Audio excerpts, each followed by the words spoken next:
Hey, I'm Cameron with Yates Contracting, and on this video I wanted to talk to you a little bit about how we do shower tile. So pretty much everything underneath the shower tile that nobody ever really sees. So we like to do things a lot differently than other people do. So the original way, well, the very original way was using concrete for floors, but since then most people use some products for a shower base that's known as like a 4-to-1.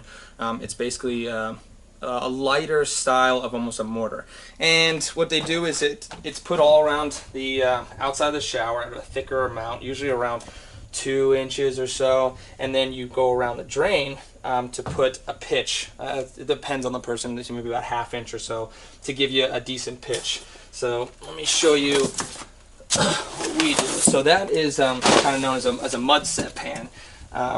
Used plenty of times, still used to this day. What they'll do is they'll put, for waterproofing, this usually goes underneath the mud set. A lot of people just lay it flat and they don't pitch it at all. So what I don't like about mud sets is, for one, they're extremely heavy.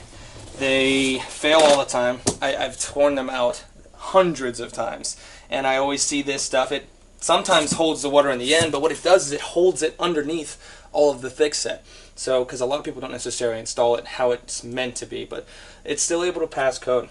But we do things a little differently. So how we do things is we use this Schluter shower system, and it's made out of a extremely stiff compressed foam, and it is pre-pitched, so you get this microscopic pitch that goes all the way from the outsides and comes all the way to your drain.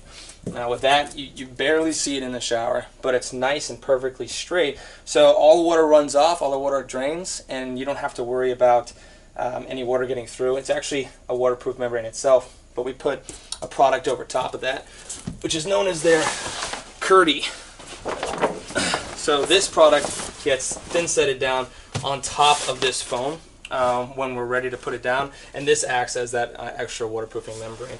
So nothing really gets through this at all. So if anything comes through the tile, which is unlikely since we also use very high grade thin sets as well as epoxy grout, but if it were to ever get through there, it would hit this waterproof membrane and still drain underneath the tile into the drain itself.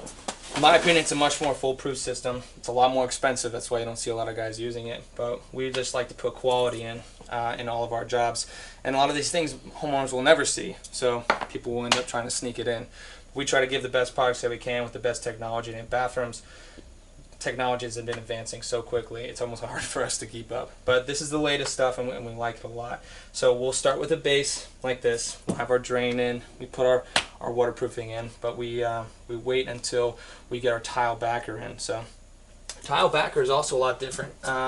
We've used a lot of hardy backer in the past, which is about a 1/2 inch thick. It's made of fiber cement, but we've now since recently upgraded to GoBoard. It's by Johns Manville, and we love it for a lot of reasons. For one, it's actually waterproof throughout the entire thing. So they have this coating on it, but it's actually waterproof front to back. It's extremely lightweight, so we can bring it upstairs, bring it in bathrooms, carry 5-6 sheets at a time. Saves us a lot of time.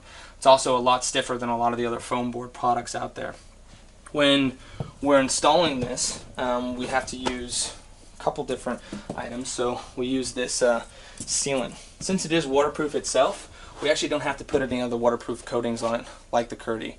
We will still put the Curdy about 1 foot up just to make sure that the whole shower base is waterproof as one piece, but after that we kind of leave the board alone. So in between each board goes this GoBoard sealant.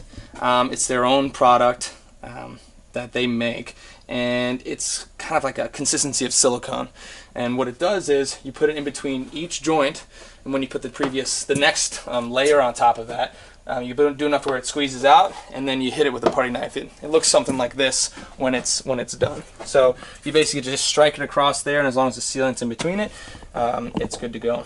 You can also use the standard backer screws just like you'd use for hardy backer or other backer boards that are still good. There's plenty of foam boards out there, but the difference is a lot of the foam boards you have to use these big heavy washers and then put a big piece of something like Curdy over top of it, and it's a bit of a pain. What I like about this system is as soon as you get our screws in, you put them just past flush, and then you take a little bit of the sealant, go over the screw hole, hit it with your putty knife, and it's a perfect waterproof seal. You don't have to worry about any water getting back there. You don't have to put any pieces on top of it. It's completely waterproof. So it's a system we really like. It's very different from what a lot of people use. Some people are picking it up, but I feel like some people kind of get stuck in just the ways that they do things and kind of their old technologies, but we try to stay advanced with technology, proven technology as we can at Yates Contracting. I'll show you this board to give you an idea. So for anybody that's ever listed anything like a backer board or cement board, they'll kind of know, but this is 4 sheets of backer board, and you can just pick it up with one hand.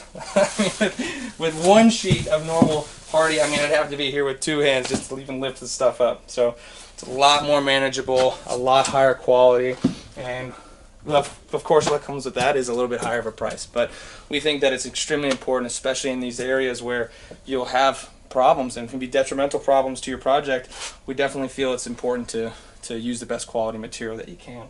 So we're also putting a couple little niches in here. And let me see if I can find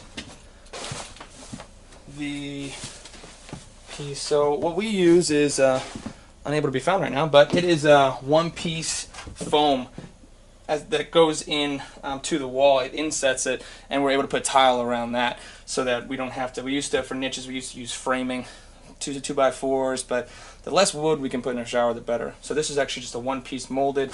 I'll show you a picture of it, but it's just a one-piece molded niche that we kind of put in, screw it into the sides, patch it up with our GoBoard sealant, and then you're good to go, and you can just tile around on top of that.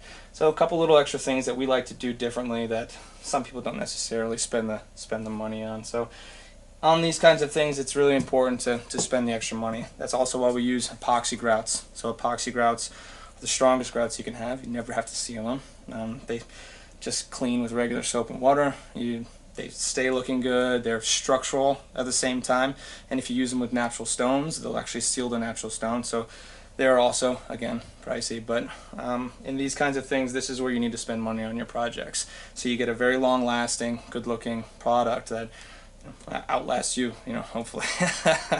But that's how we do showers. So if you like this video, we try to come out with a video a week. So if you subscribe and hit the bell for notifications, we'll just let you know when we post a new video, and we always try to put something interesting on there. Again, I'm Cameron Yates, and this is Remodeling America.